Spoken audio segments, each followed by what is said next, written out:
Hey, so I'm going to come on here today and talk about Sonya Massey. One of the biggest things that's happening, the hottest topic right now, which is kind of tragic, R.I.P. to her, Sonya Massey. And I'm just going to be doing a review video of Dr. Todd, Mr. Grande, Todd Grande. And the reason why I'm doing a video about him because he's one of the channels that I subscribe to and that I watch. And one of the topics, or some of the topics, and one of the topics on my channel that's gonna be discussed is mental health. Because yeah, we need to get in touch with our mental health people, and definitely Black people, us, our community. So I'm just gonna be playing his video, stopping in between, and to give you guys a little rundown about what I think. If it really matters, it doesn't matter. But yeah, let me just pause this and resume it. Yeah, and just a little rundown about Dr. Grande. He has a PhD in counseling education and supervision, and he's a licensed professional counselor of mental health, and he's a licensed chemical dependency professional. So he has a background.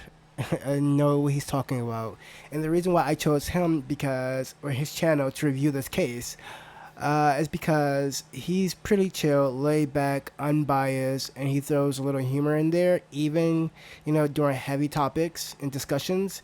I'm like, so he's all around, in my opinion. He's a good guy. So I'm just gonna be reviewing his video and giving my takes about what he says about this situation. So let's go. Dr. Grande. Today's question is, hello, this is Dr. Grande. Today's question is, can I analyze the case of Sonya Massey? Just a reminder, I'm not diagnosing anybody in this video, only speculating about what could be happening in a situation like this. If you enjoyed this video, please like it, subscribe to my channel, and consider supporting me on Patreon. I will put the link to Patreon in the description for this video. First, I'll look at the background of this case, move to the timeline of the crime, then offer my analysis. Sonya Massey was born on February 12, 1988, in San Diego, California. At some point, she moved to Springfield, Illinois. She worked for a gaming company there for a while. Okay, so I think it's pretty cool that she worked for a gaming company, but she had schizophrenia, and yeah, that's pretty serious.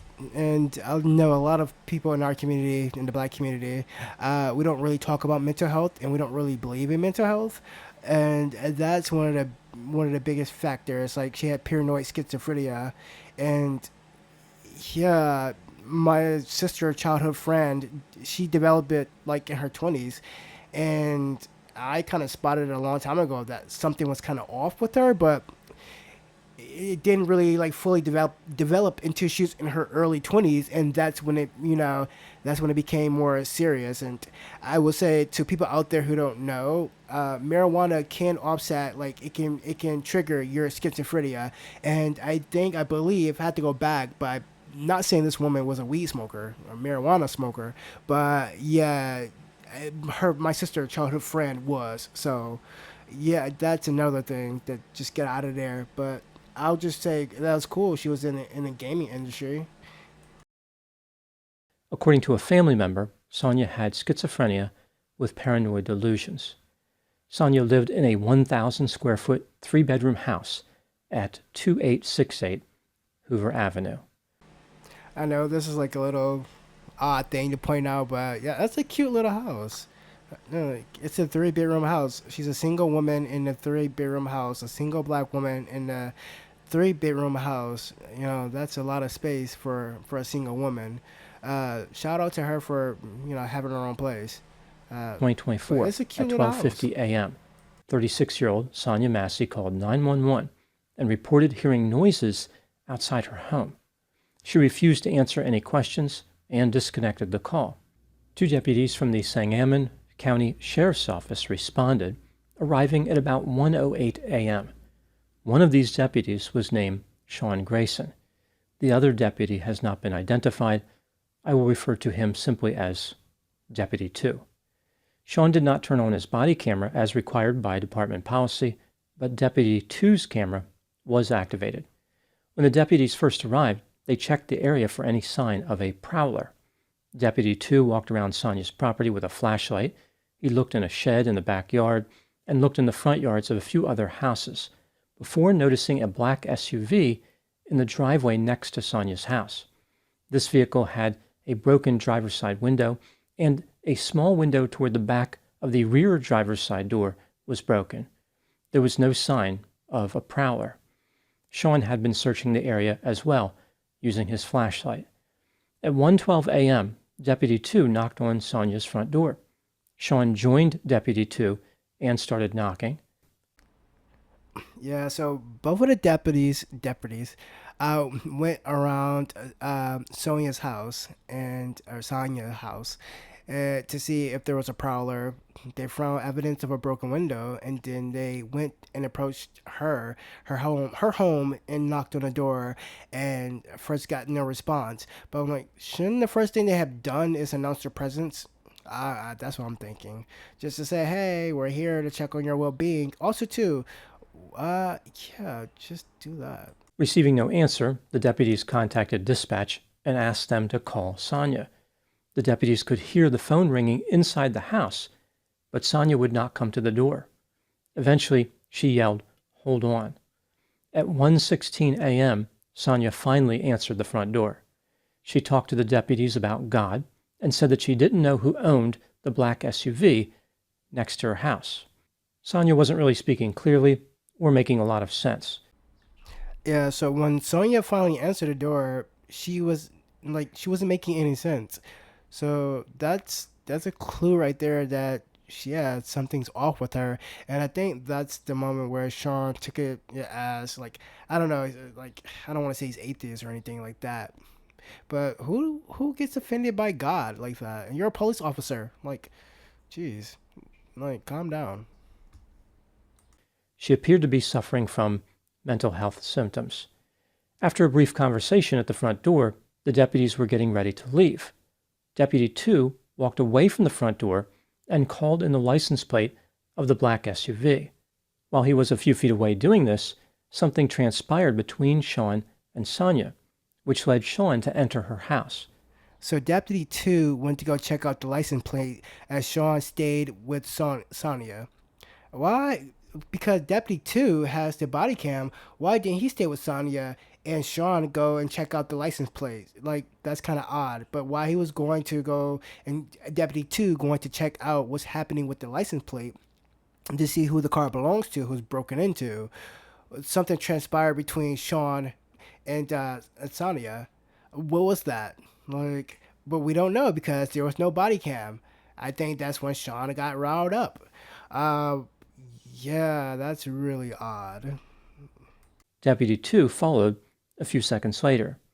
Sonya sat down on a couch, and everyone appeared to be calm. Sean asked Sonya to supply her name. She was reluctant, but she gave it to him. Yeah, when Sean asked for her name, yeah, she was reluctant because Sean said something to her. I'm like, who knows what was said to her because he had no body cam on. At this point, Sean asked for her driver's license, saying that would be easier. At 1:20 a.m., as Sonya was looking for her driver's license, Sean noticed a pot of water on the stove. He pointed toward the kitchen and said, "We don't need a fire while we're here." Sonya went into the kitchen to remove the pot from the stove.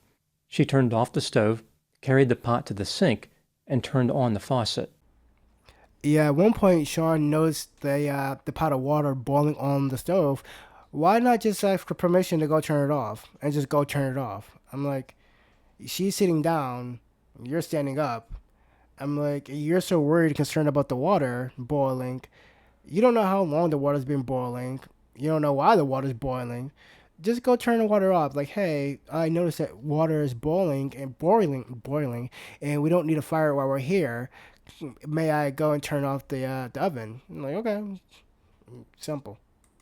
The deputies were still in the living room at this point. They backed away from Sonya, prompting her to ask, "Where are you going?"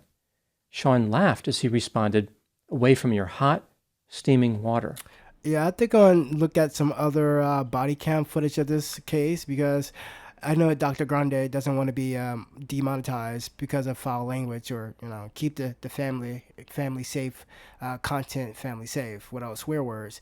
But I'm sure Sean says swear word like when he stepped back from the kitchen. It's like or stepped away further away from Sonya. It's like I don't want to be around your hot effing water. It's like I'm pretty sure he said your hot effing water because as soon as the yeah. Sonya dramatically changed the tone of the encounter by saying, quote, "Away from the hot steaming water. Oh, I rebuke you in the name of Jesus," unquote. Sean replied with the word huh, which led Sonya to repeat, "I rebuke you in the name of Jesus." As Sean put his hand on his pistol, he told Sonya that she better blanking not, or he would blanking shoot her in the blanking face. Yeah, at this point, Sean looks like he's ready for action. He just, in his mind, it just clicked where, oh, I'm in a Call of Duty. I'm in some type of Grand Theft Auto, some type of video game where it's game time. What? Yeah, she went to go. You told her to go turn off the pot of water because you're concerned about a fire. Now you're acting concerned because she's near the water that you told her to take off to turn off. What? It makes no sense. This makes no sense. He was looking for trouble. He was happy and looking for trouble. Trigger happy and looking for trouble. Just as he finished that sentence, he drew his weapon, pointed it at Sonya, and said, "Drop the blanking pot." She responded by saying, "Okay, I'm sorry." After repeating the words, "I'm sorry," Sonya crouched next to the sink. Sean stepped forward and to the right to see around the counter, closing the distance to Sonya as he continued yelling at her. Even though Sean had not activated his body camera, it still captured what happened next because he turned it on a few seconds later. Body cameras always record video. When they are activated, they retain a few seconds of the video prior to the activation. When they are activated, they retain a few seconds of the video prior to the activation. From Sean's body camera video, it appears as though after Sonya crouched down, she grabbed the pot of water and threw it towards Sean. At about 1:20 a.m., Sean responded by firing his weapon 3 times, striking Sonya 1 time in the face and killing her. Yeah, so when I initially watched the video, I was like, I took him back and I gasped because he just shot her in the face. Like she's cowering down in fear and you have a gun pointed at her. What do you expect her to do? Like, we're human beings, we have animal instincts, and animals would do anything to survive when they're in immediate danger. You have a gun up to her telling her to drop the water. Like, why even approach her? You have a more deadlier weapon. Why not use a taser? Like, you're a man child. Like I said, man, you're a child. Like, you could have. That's crazy. That's it was totally unjustified for that. Sean yelled, "Drop the blanking pot." During the confrontation, Deputy 2 drew his weapon, but he never fired it. His body camera was on the entire time, but the camera didn't get a clear view of the shooting because of where he was standing. After the shooting, Deputy 2 told Sean that he was going to retrieve a medical kit from his vehicle. Sean responded, quote, "No, it's a headshot. She's done. You can go get it, but that's a headshot." Yeah, and Sean saying it's a headshot. Yeah, like I said, game time, like game over. It's a headshot. Why did I just say it's a fatal injury? And why even think that aid is not necessary? I'm like, life can be saved at any point. There have been people who have been shot in the face before who have survived. It sounded like he just didn't really care about this particular human life. Uh, what was I supposed to do? You've never had training in intense situations like this? Yeah, probably not with the scenario of boiling water, but like you could have done so many things. It wasn't that you weren't under that much distress where it's like, oh my god, what's gonna happen? What should I do? No, you wanted to create a problem so you can say, oh my god, what was I supposed to do? There's many things you should have done and could have done and should have thought about doing, Sean. Like, and it sounded like he wasn't really enthusiastic about going to get the kid. Like, oh well, might as well. He's a piece of unquote. crap. He then said, quote, yeah, I'm not taking blanking boiling water to the blanking head. And look, it blanking came right up to our feet, too, unquote. A few seconds later, Sean added, quote, what else do we do? I'm not taking hot boiling water to the blanking face, and it already reached us, unquote. Yeah, Sean sounded like a punk when he said that. Like, she came at me with boiling water and she rebuked me in the name of Jesus. And, like, what was I supposed to do? She came at me with boiling water. She's crazy. It's like, I think when Sean first approached her as Deputy 2 was going to go research for the prowler in the broken cars. I think at that point, that's when Sean had in his mind, oh, this bee is crazy. Yeah, we're gonna make something happen with this. I think that's at that point he's like, oh, I can make something happen with this. Game time. He's a piece of crap. I that's the only analysis I have so far. Despite his initial assessment that rendering aid was not necessary, Sean left the house at 1:22 a.m. to get his medical kit as Deputy 2 tried to help Sonya. EMTs arrived and Sonya was transported to a hospital where she was pronounced dead. Sean told responding deputies, quote, she had boiling water and came at me with boiling water. She said she was going to rebuke me in the name of Jesus and came at me with boiling water, unquote. Despite Sean's claim of self-defense, the state had a different impression of his behavior.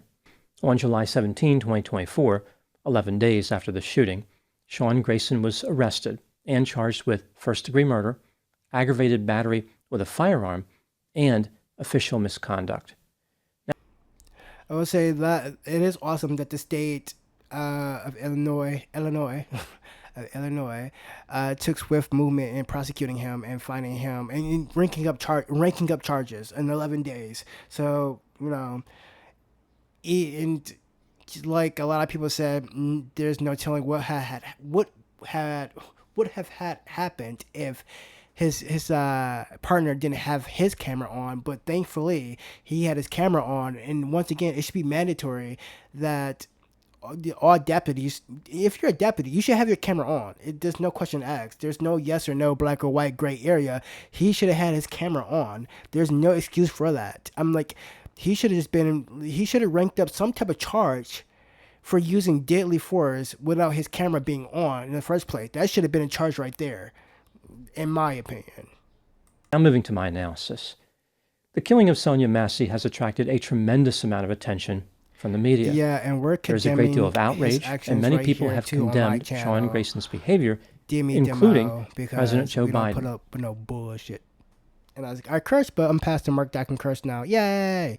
Anyway, but yeah, like, it's great that people are condemning and being outraged, and hopefully this doesn't become a political topic of discussion. Hopefully it becomes a nonpartisan discussion of gun control and mental health. Once again, we need to focus on these things, but there's reasonably enough for outrage because of this case, and rightfully so. This is outrageous. This should have been done, and they need to really crack down on more regulations on the police, on the deputies definitely, but on all police officers, because you should have your body cam footage on definitely when you're, responding to a situation like this. There's no reason why his body cam shouldn't have been on, and yeah, that's crazy. But continue, Mr. Grande.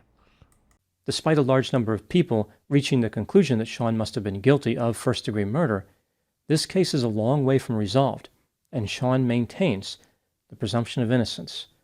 In cases where police officers unjustly kill people, first-degree murder charges are rare. Usually, an officer would be charged with something like manslaughter.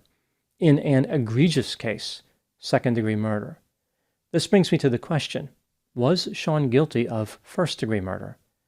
Let's take a look at the evidence both for and against the idea that he was guilty. So I'll just read like a brief definition of manslaughter, because I'm learning these things as we go. So it's the crime of killing a human being without malice, aforethought, or otherwise in circumstances not amounting to murder. The defendant was convicted of manslaughter.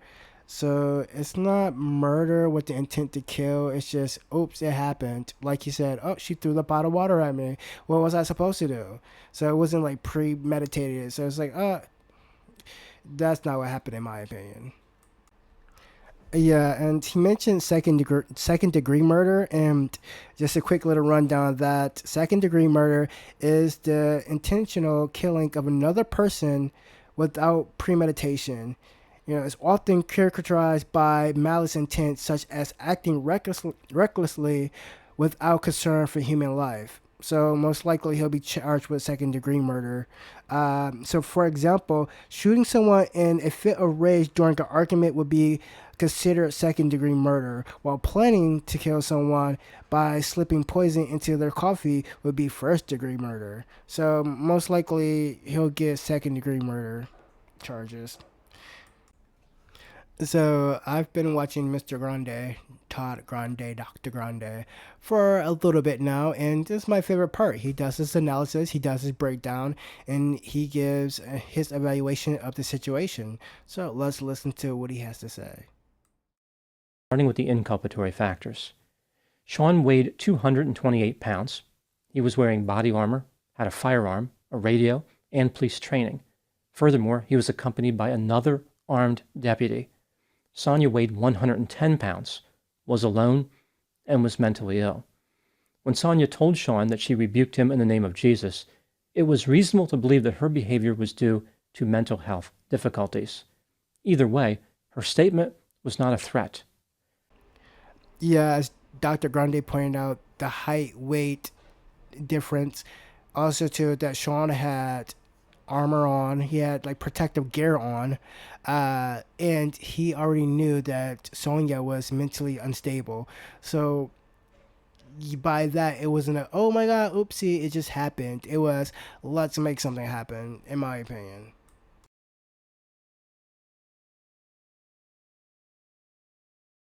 Sean had a dramatic and aggressive reaction to this religiously themed statement, which was disproportionately severe. There was no reason for him to infer from Sonya's statement that she intended on throwing hot water on him. That is not part of the rebuke process. Hot water was never mentioned. Sean drew his weapon right as he finished warning Sonya, and he closed the distance. If he was afraid of Sonya, why would he move closer? The weapon in her possession was a pot of hot water. This is not considered to be a long-range weapon. Sean could have remained safe simply by staying where he was. Sonya initially crouched down and left the pot on the counter, so she was unarmed. As Sean closed the distance, Sonya did appear to grab the pot of water and throw the hot water toward Sean. Yeah, like I mentioned earlier, I would have been scared too. As Dr. Grande said, like she was crouching down in fear. You have a gun pointed at her face.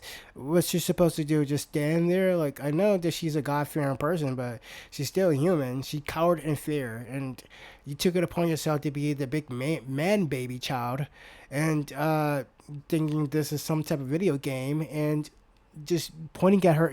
I'm sure he had the gun pointed. Not sure, but it seemed like he had the gun pointed at her head. If someone has a gun pointed at your head who can end your life at any time, and they're coming at you in a hostile manner and very aggressive, like what are you supposed to do? This may have been in response to Sean's high level of aggression. He was closing the distance, pointing his weapon, and yelling. Many people in Sonya's position would have been intimidated under these circumstances. Moving to the exculpatory factors, people in Sonya's position would have been intimidated under these circumstances. Moving to the exculpatory factors, a pot of hot water is considered a weapon. Sonya's statement about rebuking Sean could take on a different meaning when holding a weapon. Just before Sean fired his service pistol, Sonya appeared to throw hot water from the pot toward him. That's pretty much it for exculpatory factors. When considering all the evidence in this case, do I believe Sean was guilty of first-degree murder? No. Rather, I believe he was guilty of second-degree murder. Yeah, like I said before, most likely he'll get second degree, like he said. So let's see what he has to say next and finish up the video. In the state of Illinois, second-degree murder is when a person kills another while acting under a sudden and intense passion due to being seriously provoked by a victim, or the person believed the killing would have been lawfully justified, but the belief was unreasonable. I do not believe that Sean was seriously provoked, but I do believe that he had an unreasonable belief that his actions were lawfully justified. What do I think happened in this case? This is just a theory, my opinion. Sean Grayson did not have the temperament for being a police officer. He was impulsive, immature, petty, dominant, and aggressive. Since August 2020, he had worked at 5 other law enforcement agencies in Illinois before taking the job with the Sangamon County Sheriff's Office in May 2023. He was allowed to be a police officer despite having 2 convictions for driving under the influence. Even though these convictions did not technically prevent him from working as a police officer, any reasonable police administrator should have known not to hire him. Yeah, that's kind of crazy that he was able to have 5 other jobs working for the police, the police force, and he had 2 DUIs. That's crazy. That like so no criminal record. I mean, like no criminal background check is done. Like I need a criminal background check, and will be most likely disqualified for low wage jobs. But you mean to tell me this person can be as reckless as they want to and can still be hired at other precincts? That's crazy. That's wild. Yeah, we really need to clean up our justice system, and that's Driving crazy. under the influence is not a minor crime or a victimless offense. Sonya called 911 because she was frightened. Her fear was probably related to mental illness. The presence of the deputies only made her symptoms worse. Sonya misinterpreted Sean backing up from the hot water as offensive, which led her to deliver the rebuke statement. Sean became incredibly aggressive. Maybe it was the religious component of Sonia's statement, or he was really worried about the hot water. Either way, his aggression was not warranted. Sonya apologized and crouched next to the sink, indicating that she was no longer a threat. But this wasn't good enough for Sean.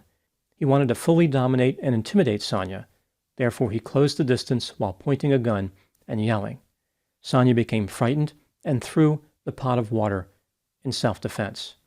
Sean killed her after developing the unreasonable belief that the circumstances warranted self-defense. Later, he wanted people to know that Sonya was mentally ill. Responding to an officer's question, Sean said, quote, "Yeah, I'm good. This blanking blank is crazy," unquote. Sean thought Yeah, Sean sounded like a punk when he said that. Like, she came at me with boiling water and she rebuked me in the name of Jesus. And, like, what was I supposed to do? She came at me with boiling water. She's crazy. It's like, that Sonya's mental illness would shield him from prosecution, but he was incorrect. Now moving to my final thoughts. The racial component of this case has been highlighted by the media, but I'm not sure this killing was about race as much as mental illness. Sean Grayson did not know how to handle a mental health episode and only made the situation worse.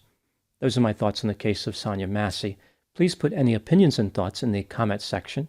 They consistently generate an interesting dialogue. As always, I hope you found my analysis of this topic to be informative.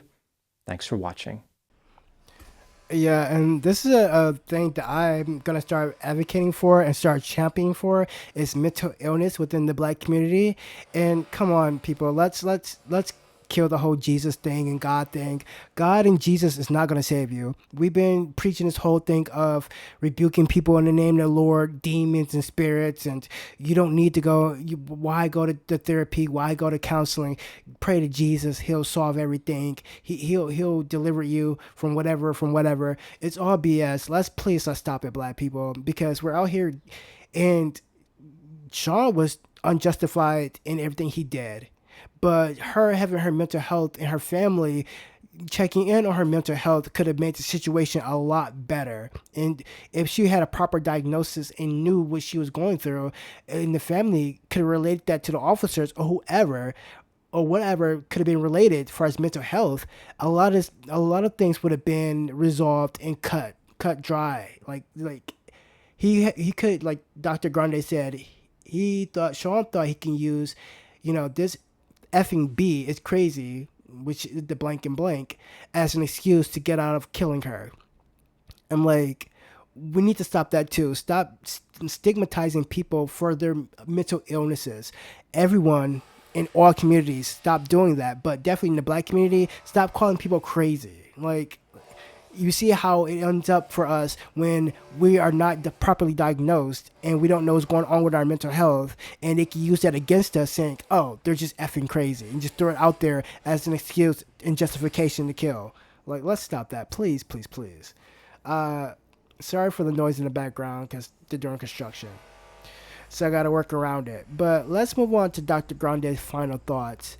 And, once again, black people, my people, let's get our mental health in check. I'm like, we talk about breaking generational curses. This is a huge generational curse that's expanded for decades within our community. Let's get our mental health in check, people. All right, and with that being said, that's the end of the video. And if you like what I said and you like what I did, just like and subscribe and all that junk. All right, I'll see you guys later. Bye. Love ya.